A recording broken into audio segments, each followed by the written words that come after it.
মায়া কাটাবো কেমন করে? মায়া এই শব্দটা বড় খারাপ, আবার এই শব্দটা অনেক ভালো। এটা দুটো সাইড আছে।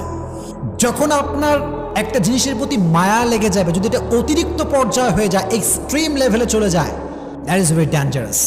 কারণ মায়াটা মানুষকে তিলে তিলে তিলে শেষ করে দেয় মানুষের জীবনটাকে। তবে মায়ার অনেকগুলো ক্যাটাগরি আছে। এক একজনের মায়া এক এক জিনিসের প্রতি। কারো মায়া টাকার প্রতি, কারো মায়া বাড়ির প্রতি, কারো মায়া বইয়ের প্রতি, আবার অনেক যুবকের মায়া হচ্ছে গার্লফ্রেন্ডের প্রতি। আছে না নাই? এক একজনের মায়ার সোর্সটা এক এক রকম।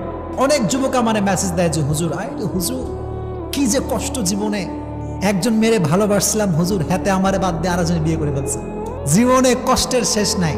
তো ওই যে মায়াটা লেগে যায়, এই মায়াটা ওভারকাম করতে পারে না। দ্যাটস ওয়াই দেখবেন আপনি যখন কোনো যুবকের দিকে তাকাবেন,